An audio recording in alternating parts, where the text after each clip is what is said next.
Hello everyone, welcome back to David at Go To Hobbies. Right, I'm in my truck and I'm going to talk about those idiots. What do I mean with idiots? You car drivers out there, van drivers, bike riders, motorbike riders and everyone else besides. The problem is with truck drivers is that their attitudes get the better of them. Alright? They seem to think because they're bigger than anyone else, that they own the road. I've seen it, I've been there, I know what it's like. I've been doing this for too long. But the point about this video is, how do you cope with them? What do you do? Well, the first thing you need to learn is to read the road. What do I mean by reading the road?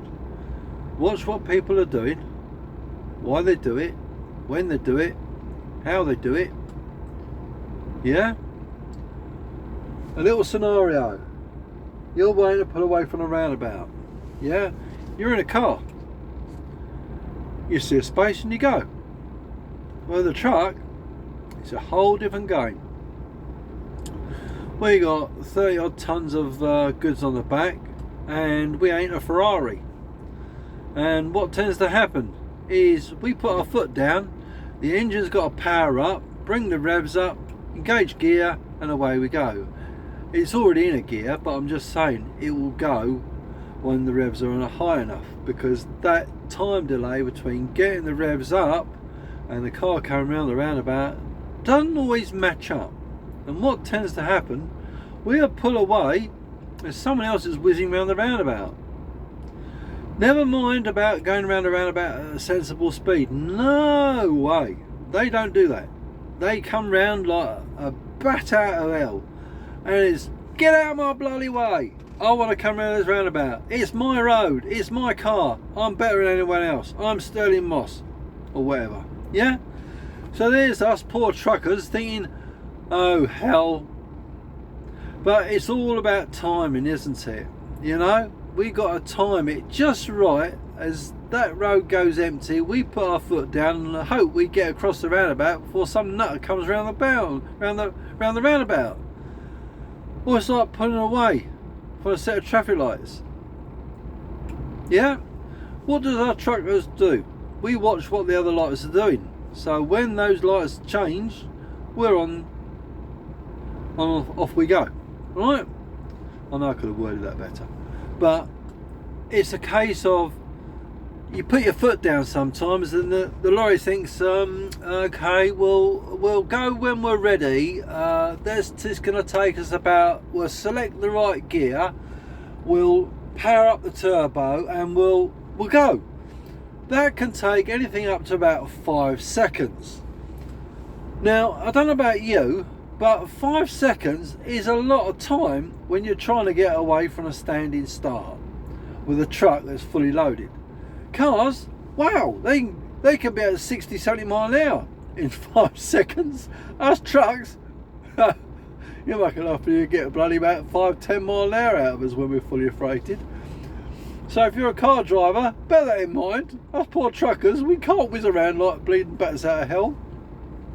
We might think we can, but we can't. Anyway, so it's the trouble we find is that people have very little patience for lorry drivers. They think they're a pain in the arse because we are so big, so slow. We're like bleeding maggots of the road, yeah? We crawl around at a fair rate of knots at 0.00.1 mile an hour. And the trouble is, you know, we might be slow, but we've got a lot of weight on. And it's not only the weight, it's stopping these things as well. So you think a car can stop in twice the stopping distance as a truck. It will take a truck 10 seconds longer to stop than a car will, normally. What do I mean? So to decelerate a truck from 56 mile an hour to a stop, how long do you reckon it'll take? Right, okay, I'll let you guess at that moment. Well, if it takes a car half the length, half the time to stop. Let's say a lorry is doing 60 miles an hour. All right, a car stops at 60 miles an hour. How long is it going to take? Okay, let's say 4 seconds. All right. How long is it going to take a truck to stop? You guessed it. About 10 seconds or thereabouts. Maybe a little sooner, maybe a little bit longer. Depends on the reaction time of the truck driver.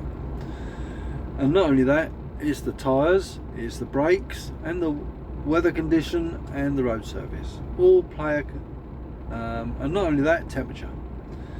So you think truck drivers have got it easy? No way. No way. To our dear motorists out there, next time you see a trucker, give him a bit of patience, give him a bit of time. We're not all morons behind the wheel. We have a bit of a, you know, a laugh and what's the word? A bit of banter. But at the end of the day, when you go shopping, that stuff you buy in the shop, we deliver it to you. Because if it weren't for us truckers, you wouldn't get fed, you wouldn't get any water. Everything you do in the house is basically down to us truckers. How do you think a power station got to where it was? It got built.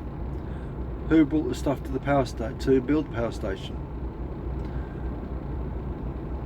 Where did they get the national grid from? Well, it had to be delivered on the back of the lorry because the cables that run high voltage electricity was brought to there with the lorry. The steel that was erecting the pylons was brought there by a lorry. The power station we already covered, but the substations, that was delivered on a lorry. Yeah? The electric meter, that was delivered on a lorry. The food you eat, that was delivered on a lorry. The TV, yeah? Table, chairs, clothes, you name it in your house, us truckers delivered it. So where does this lead us? If it weren't for us truckers, you wouldn't have it. So bear that in mind next time. Just give a bit of love and consideration to us poor old truckers. Thank you very much. Take care. Please like, share and subscribe. Leave a comment down below and we'll see you soon.